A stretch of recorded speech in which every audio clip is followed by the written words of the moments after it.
बिस्मिल्लाहिर्रहमानिर्रहीम। अस्सलाम वालेकुम। कैसे हैं बेटा? सब लोग ठीक हैं, खैरियत से हैं? अच्छा बेटा, पैथोलॉजी बेसिक पैथोलॉजी हम पढ़ रहे हैं, जनरल पैथोलॉजी, बेसिक पैथोलॉजी। इसमें हमने देखा कि जब कोई इंजूरियस स्टिमुलाई किसी भी सेल के ऊपर आकर असरअंदाज होता है तो सेल उस इंजूरियस स्टिमुलाई के असर को जो है वो कम से कम करने की कोशिश करता है। ठीक है जी। तो जब भी कोई सेल के ऊपर कोई इंजूरियस स्टिमुलाई अमल करेगा, सेल उस इंजूरियस स्टिमुलाई के असर को जो है वो कम से कम करने की जो है वो कोशिश करता है। ठीक है जी। तो इसके लिए जो है सेल अपने अंदर कुछ चेंजेस पैदा करता है। ठीक है जी। या तो वो अपने अंदर चेंजेस पैदा कर लेगा जिसको हम कहते हैं सेलुलर एडेप्टेशन, जिसमें हाइपरट्रॉफी, हाइपरप्लेजिया, ठीक है, डिस्प्लेजिया, मेटाप्लेजिया वगैरह थे। अब ये चीज़ हो गई है हमारी कंप्लीट, सेलुलर एडेप्टेशन हमारी कंप्लीट हो गई है। अब हम पढ़ेंगे सेल इंजरी या सेल डेथ को। तो सेल इंजरी या सेल डेथ क्या होती है? देखें, जब भी कोई स्ट्रेस आता है सेल में, सेल के ऊपर कोई इंटरनल या एक्सटर्नल, उसमें कोई भी हो सकता है, कोई भी एजेंट हो सकता है, तो वो क्या करता है, सेल के ऊपर इफ़ेक्ट करता है। तो सेल फिर उसको, अगर सेल के ऊपर जो इंजूरियस स्टिमुलाई है वो बहुत ज़्यादा इफ़ेक्ट कर रहा है कि सेल उसको बर्दाश्त नहीं कर सकता, या सेल उसको अडॉप्ट करके भी कंपनसेट नहीं कर सकता, या वो बहुत ज़्यादा लंबे अरसे के लिए इंजूरियस स्टिमुलाई उसके ऊपर, सेल के ऊपर इफेक्ट करता है, तो सेल बेटा किसकी साइड पे चला जाएगा? सेल जो है वो सेल डेथ की साइड पे चला जाएगा। ठीक है जी। तो सेल जो है उसकी डेथ हो जाती है। तो हम देखते हैं कि सेल की डेथ किस तरह से होती है। इसमें हम देखेंगे कि सेल इंजरी को हमने डिस्कस करना है, रिवर्सिबल सेल इंजरी को डिस्कस करेंगे, इरिवर्सिबल सेल इंजरी को डिस्कस करेंगे। ठीक है जी। तो सेल इंजरी क्या है? सेल इंजरी वही है कि सेल के अंदर जो है वो चेंजेस पैदा हो जाएंगी। ठीक है जी। उसमें रिवर्सिबल भी हो सकती हैं, इरिवर्सिबल भी हो सकती हैं। उसके बाद सेल डेथ है। सेल डेथ जो है वो भी दो तरीक़ों से होती है, या नेक्रोसिस के ज़रिए होगी, जिसको जो है एक्सीडेंटल सेल डेथ कहते हैं, या फिर एपोप्टोसिस के ज़रिए होगी, जिसको हम प्रोग्राम्ड सेल डेथ कहते हैं। तो ये चीज़ें जो है आज हम देखेंगे। तो चलते हैं बेटा आज के लेक्चर की जानब। जनरल पैथोलॉजी का हमारा लेक्चर है 5th। तो पढ़ते हैं अपने आज के टॉपिक की जानब, सेल इंजरी। देखिए बेटा, when cells are stressed too severely, जब सेल्स के ऊपर बहुत ज़्यादा स्ट्रेस पड़ता है, that they are no longer able to adapt, के जब वो इतना ज़्यादा उनके ऊपर स्ट्रेस पड़ेगा कि अब वो अडेप्ट करने के काबिल नहीं रहेंगे, तो सेल इंजरी होगी, पहली बात। दूसरा क्या है? Cell are expose to inherently damaging substances या डैमेजिंग एजेंट्स। बाज़ का ऐसे होता है कि सेल के अंदर, सेल जो इनहेरिट करता है, जो मतलब कि सेल की इंटरनल स्ट्रक्चर के अंदर जो डीएनए के अंदर जो इन्फॉर्मेशन आती है उसको इनहेरिटेड इन्फॉर्मेशन कहते हैं, वरासती। तो उसमें भी हो सकता है कि सेल जो है, सेल के ऊपर कोई डैमेजिंग एजेंट्स जो हैं वो अफेक्ट करें। तीसरा क्या होगा जब सेल डेथ होगी? तीसरा उस वक्त होगा कि when cells are suffering from intrinsic abnormalities, जब सेल जो है वो अंदरूनी अबनॉर्मेलिटीज़ को किससे निमट रहे होंगे या उनको बर्दाश्त कर रहे होंगे। ठीक है ना। तो इस तरह से सेल डेथ जो है वो हो सकती है। अब हम देखेंगे कि सेल इंजरी, सेल इंजरी क्या है? The effect of a variety of stress, variety of stresses की वजह से जो सेल का जो इफ़ेक्ट है, जो उन वैरायटी ऑफ स्ट्रेसेस की वजह से जो सेल का असर है, ड्यू टू एटियोलॉजिकल एजेंट्स, किसी भी काजेटिव एजेंट्स की वजह से। एटियोलॉजिकल कहते हैं कोई भी काज जो है, agent a cell encounter resulting in change in the internal या एक्सटर्नल इन्वायरमेंट। देखिए अब सेल इंजरी क्या है? किसी भी एक्सटर्नल एटियोलॉजिकल एजेंट या इंजरी या काजेटिव एजेंट की वजह से, जो कि एक बहुत ज़्यादा तादाद में सेल के ऊपर इफेक्ट करता है, तो सेल के अंदर या सेल के बाहर जो है वो तब्दीली पैदा हो जाती है। तो सेल के अंदर या सेल के बाहर होने वाली इस तब्दीली का नाम जो है वो है सेल इंजरी। ठीक हो गया जी। मतलब कि बहुत ज़्यादा किस्म के स्ट्रेस सेल के ऊपर पड़ते हैं, बहुत ज़्यादा किस्म के स्ट्रेस जो है वो सेल के ऊपर असरअंदाज होते हैं, जिसकी वजह से सेल के अंदरूनी या बैरूनी माहौल के अंदर जो है वो तब्दीली पैदा हो सकती है, जिसको हम क्या कहते हैं कि सेल इंजरी कहते हैं।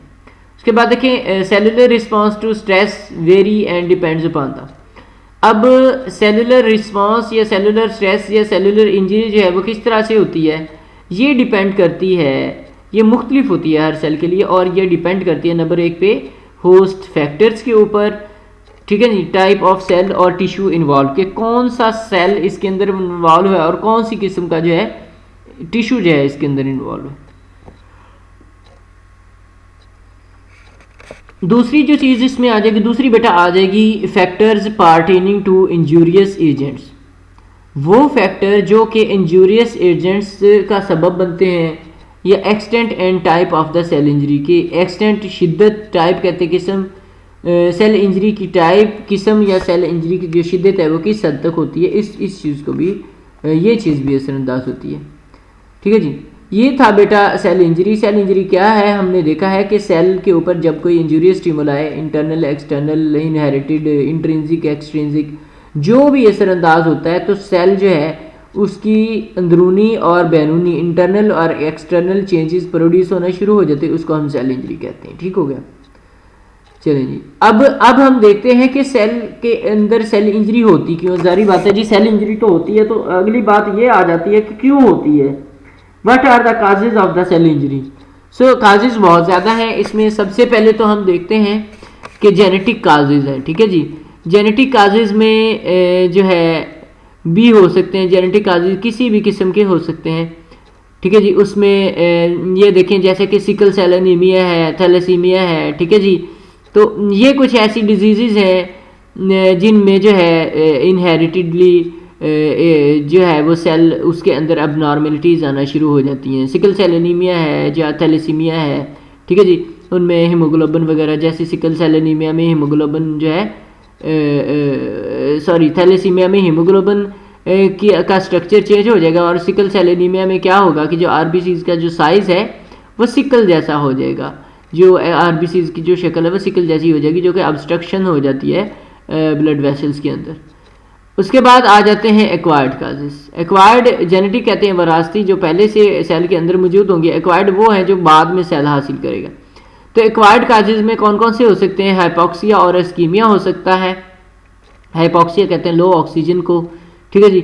अच्छा, फिजिकल एजेंट्स हो सकते हैं इसमें, केमिकल एजेंट्स और ड्रग्स हो सकती हैं, माइक्रोबियल एजेंट्स हो सकते हैं, उसके बाद इम्यूनोलॉजिकल एजेंट्स हो सकते हैं, और न्यूट्रिशनल डिरेंजमेंट्स हो सकती हैं, और आखिर पे साइकोलॉजिकल फैक्टर्स भी आ सकते हैं। तो ये सारे के सारे जो हैं ये काजेज़ हैं, ये सारी की सारी जो है ये वजूहात हैं जिनकी वजह से सेल जो है वो सेल इंजरी की जानब जो है वो जाता है। तो चलते हैं इनको एक एक करके जो है हम इंशाल्लाह अभी डिस्कस करते हैं इनको, मतलब कि जेनेटिक काजेज़ और एक्वायर्ड काजेज़ को। सो सबसे पहले जेनेटिक काजेज़ का बेटा आपको बता दिया, एक्वायर्ड काजेज़ को हम मोस्टली डिस्कस करेंगे। इसमें सबसे पहला जो एक्वायर्ड काज है वो है जी ऑक्सीजन डेप्रीवेशन। ऑक्सीजन डेप्रीवेशन से मुराद होता है कि ऑक्सीजन की कमी हो जाना। डिप्राइव ऑफ का मतलब होता है मायूस होना, ठीक है ना, जिसको कोई हिस्सा ना मिले, महरूम होना, ख़ास तौर पे डेप्रीवेशन होता है महरूम होना। सो ऑक्सीजन डेप्रीवेशन, ऑक्सीजन से महरूम ना। ऑक्सीजन से सेल कब महरूम होगा, 3-4 केसेस ऐसे हैं जिनमें सेल को ऑक्सीजन नहीं मिलती। सबसे पहले है बेटा इसमें एस्कीमिया। एस्कीमिया क्या है, loss of blood supply from the impeded arterial flow or reduced venous drainage। अच्छा बेटा, इससे पहले मैं थोड़ा सा आपको ओवरव्यू दे दूं। देखिए बेटा, कोई भी आर्टरी है वो डिवाइड होकर आर्ट्रियोल में कन्वर्ट हो जाती है, और आर्ट्रियोल जो है वो कैपिलरीज के अंदर जो है वो कन्वर्ट हो जाएंगे। अच्छा, कैपिलरी वो लेवल है या वो सेलुलर स्टेज है जिसमें सेल जो है जो ब्लड है वो डायरेक्टली जो है कांटेक्ट में आ जाता है सेल्स के साथ, या इंट्रासेलुलर जो है फ्लूइड जो है, इंटरस्टिशियल फ्लूइड जिसको हम कह लें, या इंट्रासेलुलर फ्लूइड कह लें, उसके साथ डायरेक्ट कांटेक्ट में आता है। अच्छा, इसमें दो तरह से इस्कीमिया हो सकता है। या तो ये हो सकता है कि जो आपकी खून लेकर आने वाली जो नाली है जिसको आप आर्टरीज कहते हैं, उनमें कोई ब्लॉकेज हो गई हो, ठीक है, उनमें कोई एनोरिज्म हो गया, या कोई भी वजह हो सकती है। एक तो वो वजह होगी, देखें ना, वो कह रहे हैं कि loss of blood supply from impeded arterial flow, या तो आर्टरी के अंदर मसला होगा कि वो खून लेके ही नहीं आ रही, ठीक है ना, खून लेके ही नहीं आ रही, या फिर क्या होगा कि आर्टरी तो खून लेके आ रही है, वो सेल्स को मिल भी रहा है खून, लेकिन वहाँ से जो ड्रेनेज है जो खून को वापस भेजना है वो प्रॉपर काम नहीं कर रही। तो आर्टीरियल काज भी हो सकता है और वेनस वाला काज भी हो सकता है। एग्जांपल्स इसमें देखो, लोकल अगर हम बात करें तो एम्बुलेंस हो सकता है, और अगर सिस्टेमिक की बात करें तो फिर कार्डिक फेलियर इसमें आ जाएगा। ठीक हो गया बेटा। अच्छा, सेकंड काज इसमें देखिए, सेकंड है बेटा इसमें हाइपोक्सिया है। हाइपोक्सिया क्या है या हाइपोक्सिया इसको बोलते हैं deficiency of oxygen causing the cell injury by reducing the aerobic oxidative respiration या ऑक्सीडेटिव फास्फोरिलेशन। हाइपोक्सिया से मुराद है ऑक्सीजन की कमी। देखिए बेटा, हर जो है सेल को एनर्जी प्रोड्यूस करने के लिए जो एटीपीज हैं वो प्रोड्यूस करने के लिए ऑक्सीजन की जो है वो ज़ाहिर बात है ज़रूरत होती है। तो अगर ऑक्सीजन की डेफिशिएंसी हो जाएगी तो इसके नतीजे में क्या होगा, जहाँ पर ऑक्सीजन इस्तेमाल हो रही थी वहाँ ऑक्सीजन की कमी है तो एरोबिक कहते हैं ऑक्सीजन वाले को, एनएरोबिक कहते हैं बगैर ऑक्सीजन के। सो वो कह रहा है कि deficiency of the oxygen causing the cell injury by the reducing the aerobic oxidative phosphorylation. तो जाहिर बात है जो एरोबिक ऑक्सीजन की मौजूदगी में होने वाली जो फास्फोरिलेशन है वो नहीं होगी तो एनारोबिक फास्फोरिलेशन जो है वो स्टार्ट हो जाएगी। तो इसके नतीजे में जो है सेल जो है वो इंजरी हो सकती है। फिर है ऑक्सीजन प्रॉब्लम, जैसे कि एल्टीट्यूड, जैसे जैसे बेटा आप बुलंदी पे चढ़ते जाते हैं तो ऑक्सीजन की जो है वो मिकदार कम होना शुरू हो जाती है। यही वजह कि आप जब पहाड़ों पे चढ़ते हैं तो आपको सांस जो है वो जल्दी से चढ़ना शुरू हो जाता है, क्योंकि ऑक्सीजन की जो है वो कंसनट्रेशन वो एल्टीट्यूड्स के ऊपर कम होती है। ठीक है जी, तो ये भी इसकी वजह हो सकती है। फिर इसके बाद देखिए हीमोग्लोबिन प्रॉब्लम्स हो सकते हैं, जैसे एनीमिया है, थैलेसीमिया है, फलां फलां फलां। तो ये भी कुछ काजेज़ हो सकते हैं कि जो ऑक्सीजन कैरिंग जो बस है, जिसको बस कह लेते हैं आप, कि जो ऑक्सीजन को साथ लेकर जाएगी, जो प्रोटीन जो है हीमोग्लोबिन, अगर उसके अंदर ही कोई उसके स्ट्रक्चर के अंदर या इस तरह से कोई अगर उसके अंदर मसला आ जाता है तो ये भी वजह हो सकती है। ठीक है जी। अच्छा, आखिरी इसमें देखें ऑक्सीडेटिव फास्फोरिलेशन। ऑक्सीडेटिव फास्फोरिलेशन आपको पता है कि साइनाइड जो है ये कब ये इफेक्ट होगी, जब साइनाइड पॉइजनिंग वगैरह हो जाएगी। ठीक है जी। तो इस तरह हमने ये ऑक्सीजन डेप्रीवेशन देखी, उसके फिर हमने 3 काजेज देखे जिसमें इस्कीमिया है, हाइपोक्सिया है और उसके बाद ऑक्सीडेटिव फास्फोरिलेशन है। अच्छा जी, ये तो बेटा थे मतलब कि जो इसमें कह लें कि जो ऑक्सीजन डेप्रीवेशन। दूसरा क्या है जी, फिजिकल एजेंट्स। फिजिकल एजेंट्स भी जारी बात है आपके जो सेल्स हैं उनके ऊपर अफेक्ट करते हैं। डायरेक्ट फिजिकल इफेक्ट कैसे होता है, expose of tissue to extreme heat or cold result in the direct injury that is often irreversible resulting in the pattern of the coagulative necrosis. अच्छा बेटा, इसमें होगा क्या, इसमें सबसे पहले वो कह रहे हैं कि एक्सपोज, अब फिजिकल एजेंट जारी बात है, अगर सेल बहुत ज़्यादा हीट सेल को मिली है, मतलब कि हीट में पड़ा रह गया बहुत ज़्यादा हीट में, तो या फिर इनके उल्टे हो सकता है, या फिर सेल बहुत ज़्यादा कूल्ड के अंदर पड़ा रहा है, तो इससे फिर क्या होगा कि सेल के अंदर जो इंजरी डेवलप होगी वो रिवर्सिबल नहीं होगी, मतलब कि सेल अपनी असली हालत को वापस नहीं आ पाएगा। ये बड़ी सीवियर कंडीशन, इसमें जो इंजरी होगी वो इरिवर्सिबल होगी, resulting in the pattern of कोआगुलेटिव necrosis. तो ये जो कोआगुलेटिव नेक्रोसिस है उसके पैटर्न के जो है वो साथ साथ जिस तरह से कोआगुलेटिव नेक्रोसिस है उस तरह से जो है इसकी थोड़ी सी वो हो जाएगी। तो exposure of the cell to extreme heat और extreme cold result in the direct injury that is often irreversible resulting in the pattern of the coagulative necrosis. तो इस तरह से सेल जो है वो डायरेक्ट फिजिकल इफेक्ट से भी सेल के अंदर इंजरी हो सकती है। सेकेंड इसमें देखें, sudden change in the pressure can cause the cellular disruption.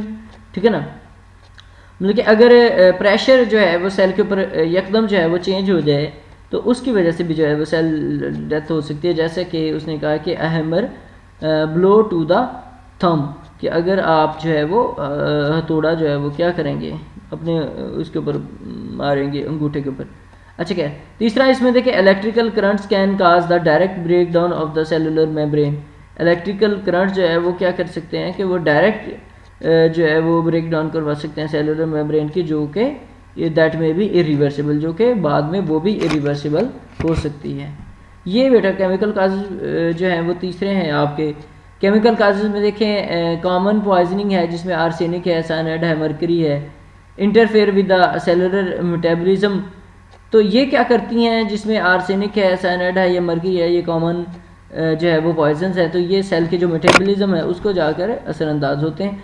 तो इसमें देखिए, if ATP level drops below the critical value, अगर एटीपी का जो लेवल है वो कह रहा है कि क्रिटिकल वैल्यू से नीचे तक चला जाता है, affecting the cell will die. तो इससे क्या होगा कि जो भी सेल इससे अफेक्ट हुआ होगा वो उस सेल की जो है वो डेथ हो सकती है। देखिए मैं दोबारा पढ़ता हूँ, कॉमन पॉइजन्स जिसमें आर्सेनिक, साइनाइड, मर्क्यूरी वगैरह मौजूद हैं, वो क्या करते हैं कि वो इंटरफेयर करते हैं सेलुलर मेटाबॉलिज्म के साथ, ठीक है ना। सेलुलर मेटाबॉलिज्म के साथ जो है वो इंटरफेयर करते हैं, तो फिर क्या होता है कि if ATP level drop below the critical value, अगर एटीपी का लेवल इतना कम हो जाता है कि क्रिटिकल वैल्यू से भी कम हो जाता है, तो सेल जो है वो उसकी क्या हो जाएगी, वो सेल डेथ हो जाएगी। दूसरा इसमें देखें, the list of pharmaceuticals that may have toxic effects. The list of pharmaceutical से मुराद है कि एक बहुत बड़ी तादाद है उन दवाइयों की जो कि सेहत के लिए जो है ये सेल के इफ़ेक्ट प्रोड्यूस करती हैं, जो इंजूरियस हैं सेल के लिए। On the cell is innumerous. वो कह रहा है कि ये बहुत ज़्यादा ऐसी मेडिसिन है जो सेल को सेल डेथ की तरफ या सेल इंजरी की तरफ जो है वो लेकर जाती हैं, तो इस तरह की बहुत ज़्यादा है, ठीक है ना। उसके बाद देखें, some act directly but most have their effect through the break down metabolites. वो कह रहे हैं कि कुछ का असर जो है वो डायरेक्टली हो जाएगा, लेकिन सम एक्ट डायरेक्टली, इसमें से कुछ जो है वो डायरेक्टली जो है वो काम करती हैं, but most have their effects through the break down metabolites. तो ज़्यादातर का जो है वो किसके साथ ताल्लुक है, break down of the metabolites, ठीक है जी। इसमें देखिए, metabolism of the alcohol, a type of drug और एसिटाल्डिहाइड इज एग्जाम्पल। ये बेटा सिर्फ और सिर्फ इसमें एग्जाम्पल के तौर पे लिखा गया था कि मेटाबॉलिज्म ऑफ अल्कोहल। उसके बाद देखिए, चौथी वजह जो कि सेल इंजरी की काज बन सकती है वो है जी माइक्रोबियल एजेंट्स। माइक्रोबियल एजेंट्स क्या हैं, वही जो आपके माइक्रो ऑर्गेनिजम्स हैं उनको माइक्रोबियल ऑर्गेनिजम्स भी कहते हैं। तो इसमें देखिए, injuries by the microbes includes the infectious infection. Injury by the microbe मतलब कि अगर कोई माइक्रोब्स हैं जिसमें बैक्टीरिया, फंजाई, वायरस वगैरह जो भी होगा, उसकी वजह से क्या होगा कि इन्फेक्शन जो है वो हो सकती है, काज्ड बाय द फंजाई, ठीक है ना, जो कि फंजाई की वजह से भी हो सकती है, रिकेट्सी की वजह से भी हो सकती है, बैक्टीरिया, पैरासाइट या वायरसेस किसी भी वजह से जो है वो हो सकती है। तो ये माइक्रो ऑर्गेनिज्म जो हैं, ये सारे के सारे जो माइक्रोबियल एजेंट है, ये भी जो है वो सेल इंजरी का वजह जो है ये बन सकते हैं। उसके बाद देखिए, कुछ इम्यूनोलॉजिकल एजेंट्स होते हैं, जैसे कि double edge sword protects the host against various injurious agents, ठीक है ना। ये बहुत ज़्यादा इंजूरियस एजेंट्स के अगेंस्ट जो है वो डबल एज सॉर्ड का मतलब होता है दोहरी तलवार, मतलब जो दोनों साइडों से तेज़ हो। ये क्या करती है कि ये प्रोटेक्ट करती है, प्रोटेक्ट द होस्ट, ये होस्ट को प्रोटेक्ट करेगी various injuries against, but it may also cause the cell injury. वो कह रहे हैं कि इसको भी हम सेल इंजरी कह सकते हैं। उसके बाद देखें, हाइपर सेंसिटिविटी रिएक्शंस हैं। हाइपर सेंसिटिविटी रिएक्शंस में ये होता है कि कुछ लोगों की जो सेंसिटिविटी है वो ज़्यादा हो जाती है, एक्स्ट्रा ज़्यादा हो जाती है, तो उसकी वजह से भी प्रॉब्लम्स जो हैं वो देखने को मिलते हैं, तो इसको हम बोलते हैं हाइपर सेंसिटिविटी रिएक्शन। उसके बाद देखिए, anaphylactic reactions to a foreign body जो है उसके साथ एनाफिलैक्टिक रिएक्शन हो सकता है। उसके बाद ऑटो इम्यून डिजीज़ कोई भी जो है वो हो सकती है। तो ये सारी की सारी वजूहत थी। छठा इसमें जो है वो न्यूट्रिशनल इम्बेलेंसमेंट, वो देखें डाइटरी इनसफिशेंसी है या डाइटरी एक्सेस है। देखें, डाइटरी इनसफिशेंसी क्या है कि dietary insufficiency of protein, vitamins and other minerals can lead to the cell injury. मतलब कि अगर आपके पास जो है वो प्रोटीन, वाइटामिन और मिनरल जो है वो नहीं होंगे, इनकी कमी होगी, तो वो सेल इंजरी की जानब जो है उसके लेके जा सकता है। एट द सेलुलर लेवल पे क्या होगा, ड्यू टू इंटरफेयर, वो ठीक है ना। इसमें देखें, मैं इसको दोबारा जो है वो बेटा आप लोगों को बताता हूँ कि न्यूट्रिशनल इम्बैलेंसमेंट में क्या होगा कि अगर आप खुराक वो वाली खाते हैं कि जिनमें जो है कमी होती है, जो न्यूट्रिशंस हमें चाहिए उनकी अगर कमी होती है तो उसकी वजह से भी हो सकता है। इसमें देखें, वो कह रहा है कि nutritional deficiency of the protein, अगर प्रोटीन की कमी है, वाइटामिन्स की कमी है, मिनरल्स की कमी है, तो ये भी सेल इंजरी की तरफ लेके जा सकते हैं। एट द सेलुलर लेवल के ऊपर ये भी सेल इंजरी की तरफ लेकर जा सकते हैं। किस वजह से, due to interference in the normal metabolic pathway, क्योंकि इनके जो नॉर्मल मेटाबॉलिक पाथवे उसके साथ इंटरफेरेंस हो सकती है। डाइटरी इनसफिशिएंसी हो सकती। फिर आज डाइटरी एक्सेस, या तो खुराक में इन चीज़ों की कमी होगी तो भी नुकसानदेह है, या फिर खुराक के अंदर इन चीज़ों की ज़्यादा होगी तो भी नुकसान देखते हैं। Dietary excess can likewise lead to the cellular and tissue alteration, तो इसमें सेलुलर और टिश्यू अल्ट्रेशन हो जाएगी दैट आर डिटर्मिनेंटल, जैसा कि fat is the biggest offender, fat जो है इसके अगेंस्ट जो है वो बहुत बड़ा ऑफेंडर है। So excess injection of the health supplements, मकसद यही कहने का फिर आ जाता है कि dietary excess can otherwise lead to the cellular and tissue alterations that detrimental, ठीक है ना।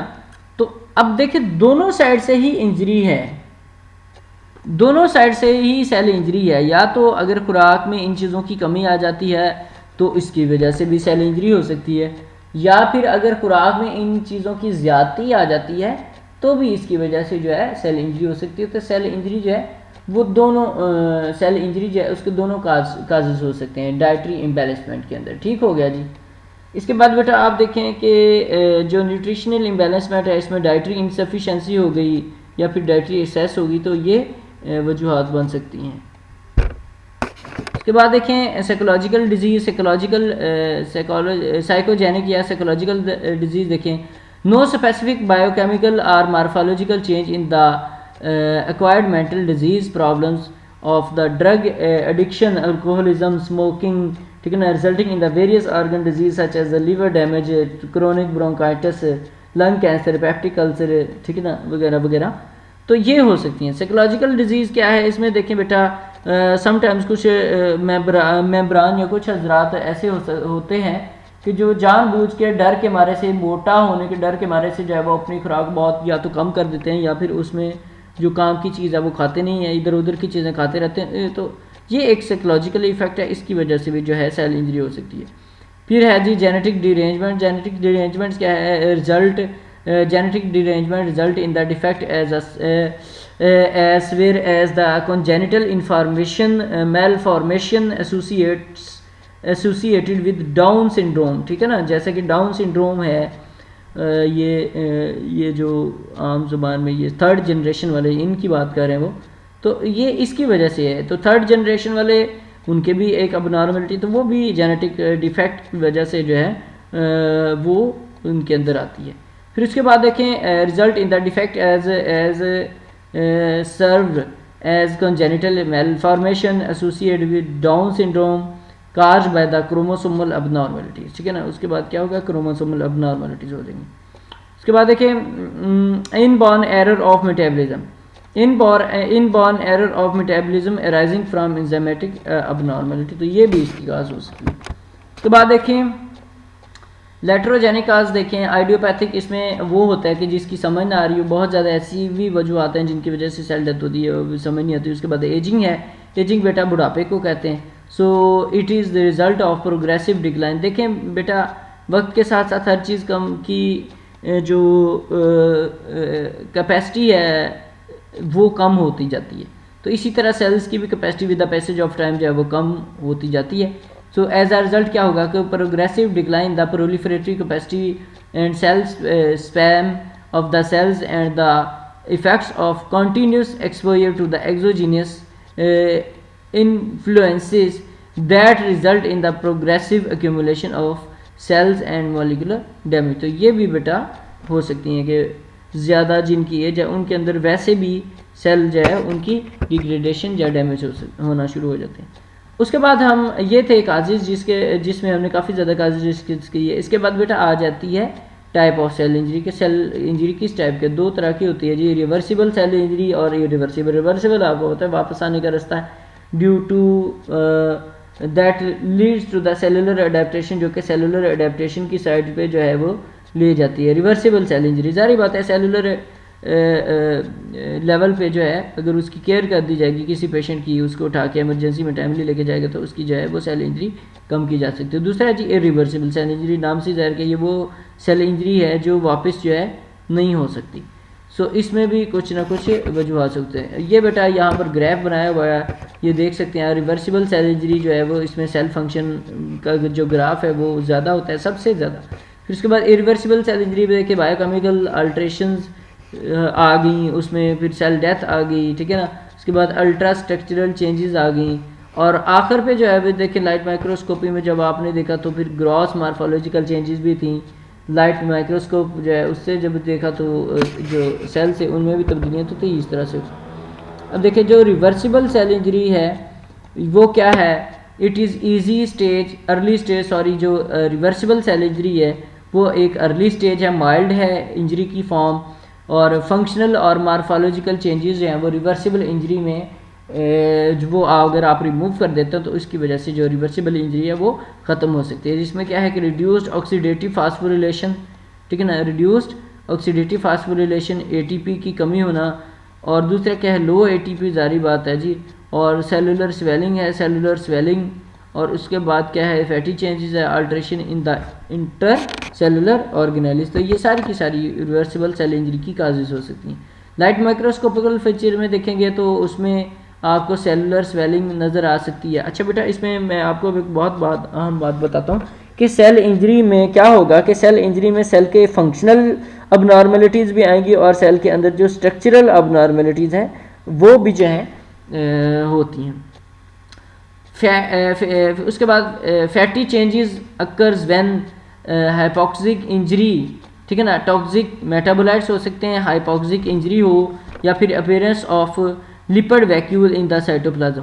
तो जो आपको ये देखें इसमें लगे कि वो आपने इसमें देख लेना है कि लाइट माइक्रोस्कोप में रिवर्सिबल सेल इंजरी के कौन कौन से फीचर्स हैं और इरिवर्सिबल सेल इंजरी जो है उसके कौन कौन से फीचर्स हैं, ये आप देख सकते हैं। उसके बाद रिवर्सिबल सेल इंजरी में क्या होगा, मार्फोलॉजिकल फीचर्स की बात करें तो हम पेलर है, increase turgor, increase weight, hydropic changes, vacuolar derangements. तो ये सारी चीज़ें जो हैं ये किस में आ जाती हैं, मार्फोलॉजिकल फीचर्स में आ जाती हैं। और अल्ट्रासाउंड अगर स्ट्रक्चर की बात की जाए तो इसमें क्या होगा, प्लाज्मा सेल अल्ट्रेशन इसकी वजह हो सकती है, ठीक है ना। उसके बाद माइटोकॉन्ड्रियल चेंज हो सकता है, उसके बाद dilation of the endoplasmic reticulum ये भी हो सकता है। तो इसकी कोई सी भी जो है वो वजूहात हो सकती हैं रिवर्सिबल सेल इंजरी की। इरिवर्सिबल सेल इंजरी क्या है, with continuing damaging stimulus injury becomes irreversible. जारी बात है जब एक चीज़ हो ही जा रही है तो सेल कब तक उस चीज़ को बर्दाश्त करेगा, तो सेल इंजरी की जान में चला जाता है। Two principal type of the cell injury occurs, वो नेक्रोसिस और अपेप्टोसिस जो है वो हो सकती है सेल की डेथ जो है इनके ज़रिए, तो इसके अलावा जो है कोई नहीं। अच्छा बेटा आज का जो हमारा लेक्चर था इसमें हमने सेल इंजरी को डिस्कस किया। सेल इंजरी क्या होती है कि जब सेल अपने जो है आपको टाइम नहीं दे पाता, चीज़ों को टाइम नहीं दे पाता, तो सेल जो है वो स्क्रीन रिकॉर्डिंग करता है साथ वाले, तो ये जनाब आपका हो गया। तो इसमें बेटा सेल इंजरी में हमने काजेज़ ऑफ सेल इंजरी पढ़े जिसमें जेनेटिक काजेज़ थे, इन्वायरमेंटल काजेज़ थे, ठीक है ना, और उसके बाद हमने टाइप्स पढ़ी हैं सेल इंजरी की, रिवर्सिबल सेल इंजरी की और रिवर्सिबल सेल इंजरी की, ठीक है ना। अगर आप लोगों को समझ आ गई है तो वेल एंड गुड, अदरवाइज बेटा आप किसी भी टाइम जो है वो कोई भी क्वेश्चन जो है वो कर सकते हैं। थैंक यू सो मच, अल्लाह हाफिज़।